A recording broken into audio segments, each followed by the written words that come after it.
네, 오늘 말씀 제목은요, 하나님 나라의 큰 잔치, 하나님 나라의 큰 잔치라는 제목으로 말씀을 나누겠는데요.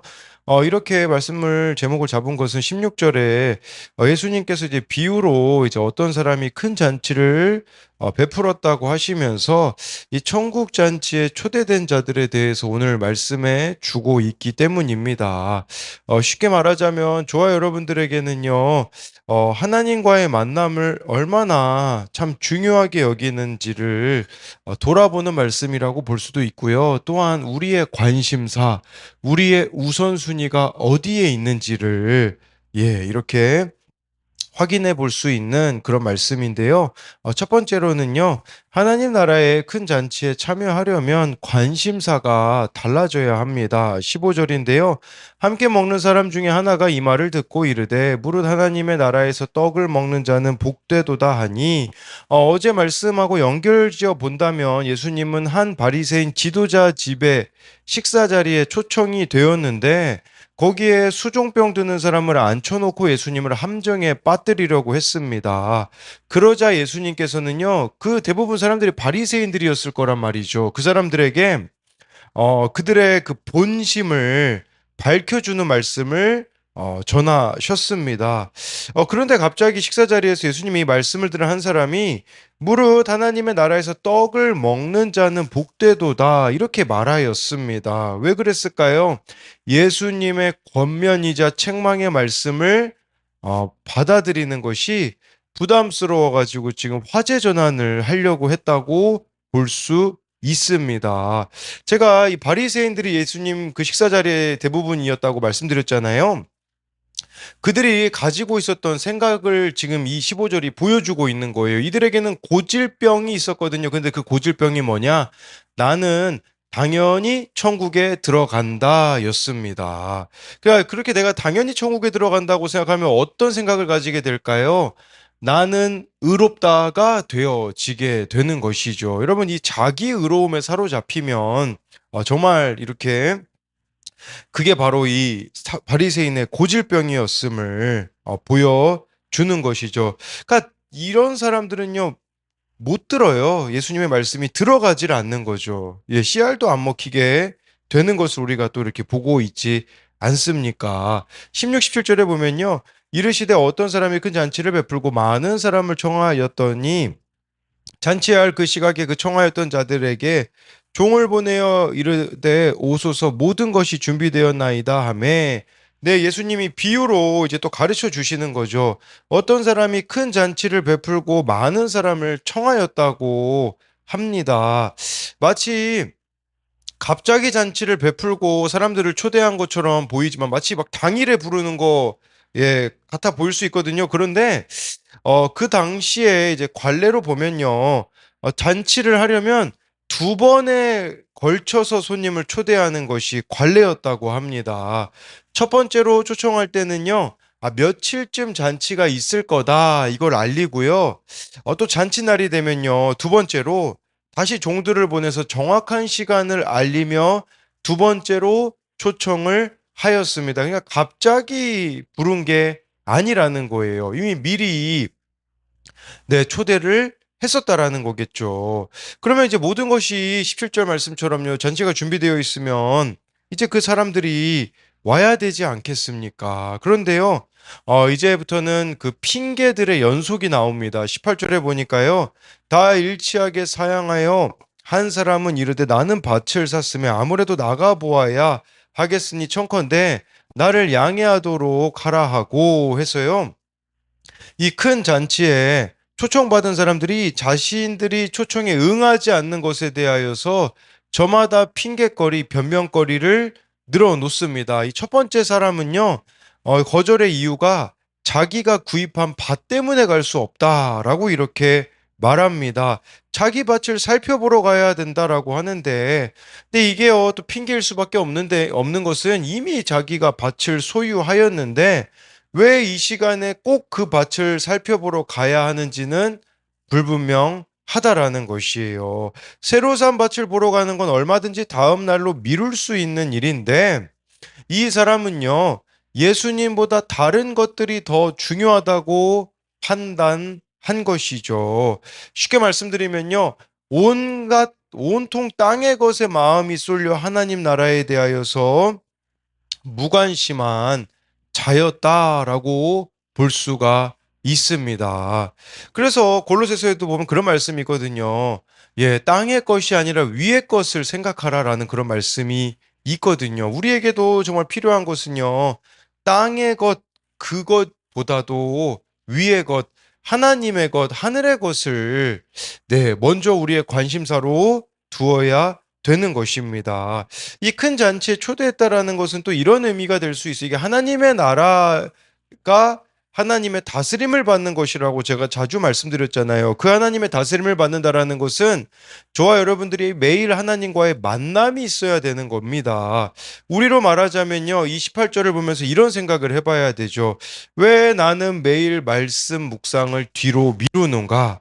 왜 나는 예배 자리와 구역 모임의 자리를 소홀할까? 이제 그걸 우리가 핑계대고 있는 것들을 돌아보아야 되는 것이죠. 19절에는요, 두 번째 사람이 나옵니다. 또 한 사람은 이르되 나는 소 5겨리를 샀음에 시험하러 가니 청컨대 나를 양해하도록 하라 하고, 이 사람은요 아마 욕심에 사로잡힌 자다라고 말할 수 있어요. 왜 그러냐면 여기서 소 5겨리면요 소 10마리거든요. 근데 그 당시에 농부들은요 기본적으로 소 한 결이나 두 결이 정도를 소유했을 거라고 합니다. 그런데 거의 뭐 5배, 2배 이상의 지금 소를 가지고 있지 않습니까? 그리고 이 사람은 자기가 원한다면 어느 때든지 소들을 시험하러 밭으로 갈 수 있습니다. 그러니까요, 이 19절, 왜 이 하나님 나라 큰 잔치에 이 사람은 못 가냐? 욕심 때문이에요. 욕심이 너무 많은 거겠죠. 그러니까 우리도 마찬가지일 수 있습니다. 왜 하나님하고 내가 지금 친밀하지 않습니까? 너무나 많은 야망, 욕심들로 인하여서 하나님께 대하여 무관심할 수 있는 것이겠죠. 예, 또는 자기 일, 세상 가치에 또 우선권을 두고 있기 때문에 초청에 응하지 않았다라는 것입니다. 20절에 보면요. 또 한 사람이 나오는데요. 또 한 사람은 이르되 나는 장가 들었으니 그러므로 가지 못하겠노라 하는지라. 이 세 번째 사람은요. 결혼한 지 얼마 안 돼서 못 가겠다고 하는데요.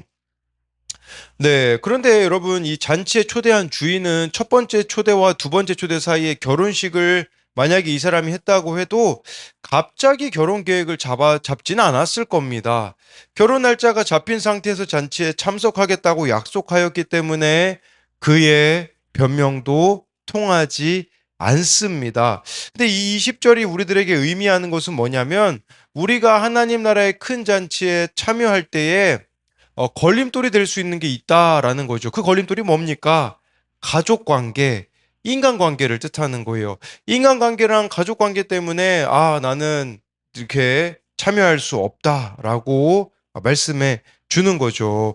우리에게도요, 끊임없이 하나님께 돌아오라고 이 초청이 있거든요. 근데 우리는 저마다의 이유로, 지금 여기는 세 가지만 나왔지만 우리는 뭐 30가지, 300가지 이유를 대면서 안 할 이유들을 나열해 놓지 않느냐라는 거죠. 청년용 묵상 간증 하나님의 구원 잔치에 보면 이런 고백이 나오더라고요. 오늘 본문을 묵상하며 청소년기에 예배를 드리는 것이 하나님의 구원 초청에 응하는 행동이라는 생각이 들었습니다. 저는 고등학교 1학년 때까지는 예배를 온전히 지키고자 애썼습니다. 저 먼저 이 부분을 보면서 좀 그런 생각이 들더라고요. 이 우리 교회 청소년부의 그 시간이 너무 중요하다. 왜냐하면 이제 20살이 되고 나서부터는 걷잡을 수 없게 되어지는 부분이 또 있는 거죠. 그 뒤에 계속해서요. 하지만 학년이 올라가면서 늦은 밤까지 공부하는 날이 많았고, 그래서 예배 시간 내내 엎드려 자거나 조금만 더 자자 하며 예배를 빠진 적도 많았습니다. 그렇게 공부와 예배를 타협하며 안정적이고 인정받는 공기업에 취직하겠다는 야망을 품고 하나님의 구원 초청을 거절했습니다. 이렇게 다 각자가 우선순위에서 하나님이 밀려나는 것이죠. 그렇게 세상 성공에 집착하며 지내다 결국 취업에 실패하는 사건으로 하나님께 돌이킬 수 있었습니다. 제 생각으로 가득 찬 결정들이 다 실패로 돌아가 마음이 가난하고 삶이 어려워져서야 비로소 천국 잔치에 참여하게 된 것입니다. 라고 이렇게 고백해 주고 있습니다. 그렇기에 여러분, 이 지금 세 명이 초청을 거절하잖아요. 다 어떤 사람들이죠? 잘된 사람들이잖아요. 세상적으로 성공한 사람들이거든요. 여러분, 그 성공이 정말 이 하나님 나라의 잔치를 거절하는 사유가 될 수가 있음을 아셔야 돼요. 그렇기에 오히려 나의 이 실패가 또는 나를 이렇게 가난하게 만드는 내 마음을 가난하게 만드는 그 고난이 복될 수 있다라는 것을 저와 여러분들이 보셔야 되는 거죠. 그래서 이것에 대한 두 가지 적용 질문은요.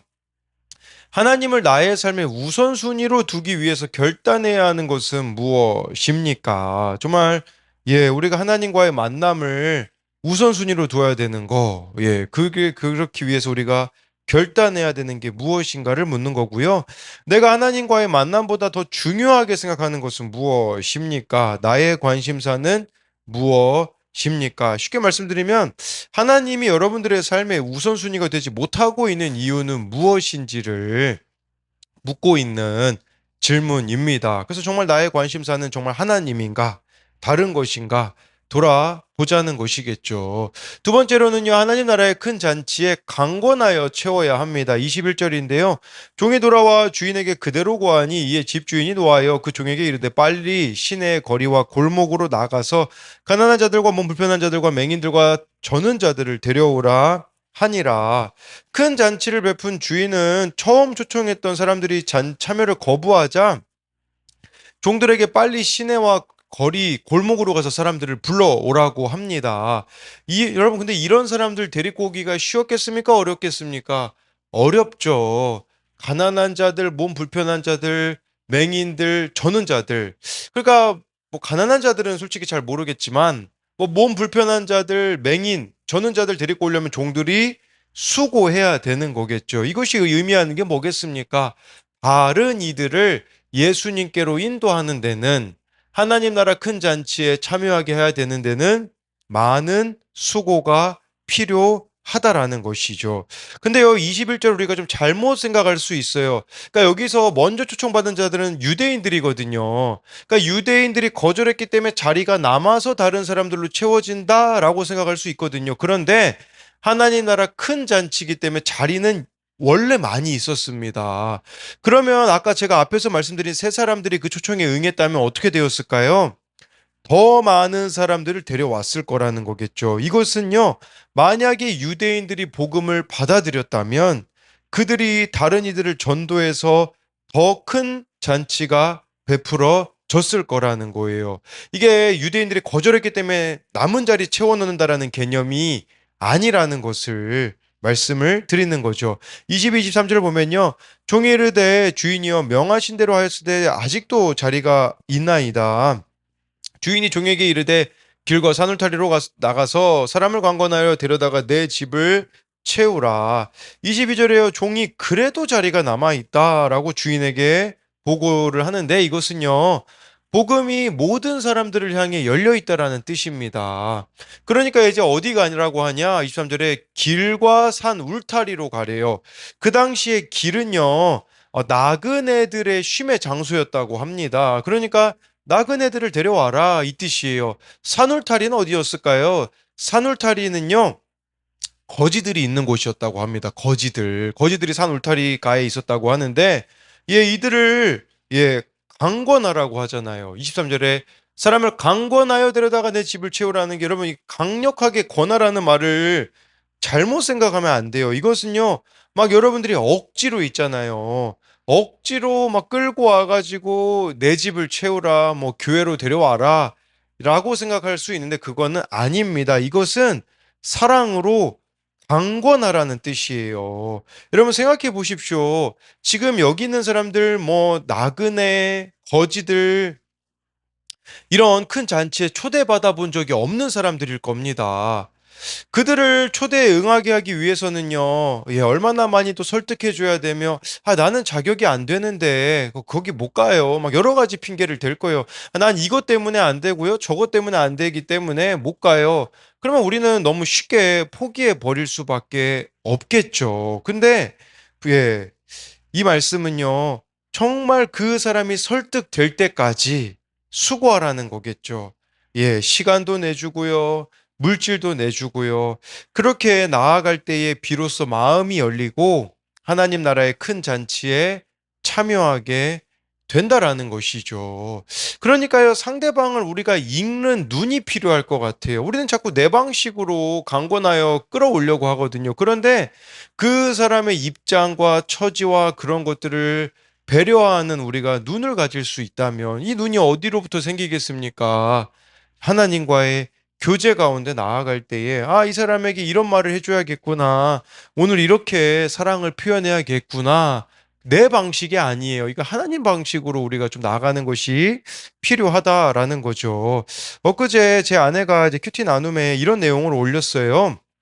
요즘 제 마음에 거룩한 부담으로 다가오는 게 있는데 어떻게 실행에 옮길지 고민되는 게 있습니다. 아이들을 학교 하원 시간에 픽업하고 집으로 돌아오는 길이었는데 많은 무리의 중고등학생들도 하교하고 버스를 타러 가는 모습을 보게 되었습니다. 그 모습을 보면서 새 학기가 시작되었는데 이전처럼 다시 학교 앞을 가야 하지 않을까 생각이 문득 들었습니다. 부끄럽게도 노방전도의 자리를 지키고 있지 않은 지가 벌써 몇 년째입니다. 그런데 하교하는 아이들의 모습을 보면서 전도의 자리를 회복해야겠다는 마음이 듭니다.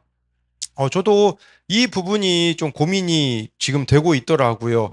이제 뭐 기독교 동아리에 들어갔으니까, 학교 안에 들어갔으니까 저는 제 할 일을 다 했다. 이런 식으로 좀 생각하는 부분들이 있더라고요. 그래서 이제 다시 학교 앞을 가야겠다라는 생각이 드는데 오전에 가는 것은 좀 아니겠다는 생각이 들더라고요. 오후에 가게 되어지면 좀 대화까지도 하게 되어지니 또다시 그렇게 가야 되지 않을까.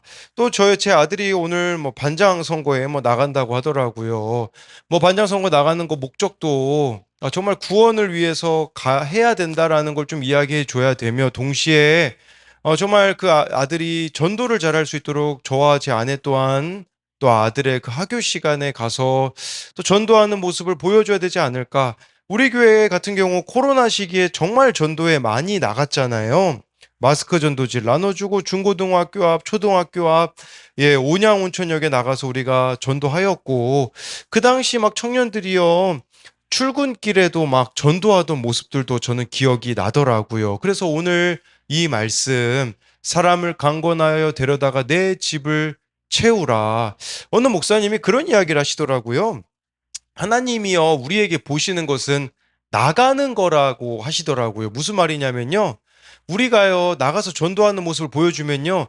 그 사람도 돌아올 수 있겠지만, 물론 우리가 전도한 사람이 안 돌아올 수 있어요. 그런데 그렇게 영혼 구원을 힘쓰는 모습을 보시고서는 사람을 보내주실 때가 더 많다고 하더라고요. 우리에게도 정말 누군가를 이렇게 구원하려고 할 때에 그 사람이 돌아오진 않을 수 있어요. 물론 돌아오기를 바라야겠죠. 그렇지만 그 모습을 보시고서는 또 다른 이들을 연결시켜 주실 수 있음을 저와 여러분들이 생각함으로써 정말 다른 이들에게 예수님을 전하는 우리들이 되었으면 좋겠습니다. 그래서 이것에 대한 두 가지 적용 질문은요.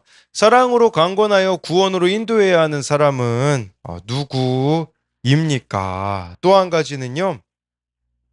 오늘 하루 어떻게 예수님의 사랑을 전하시겠습니까? 여러분, 우리는 십자군 방식이 되셔서는 안 돼요. 십자군이 어땠습니까? 역사 속에서.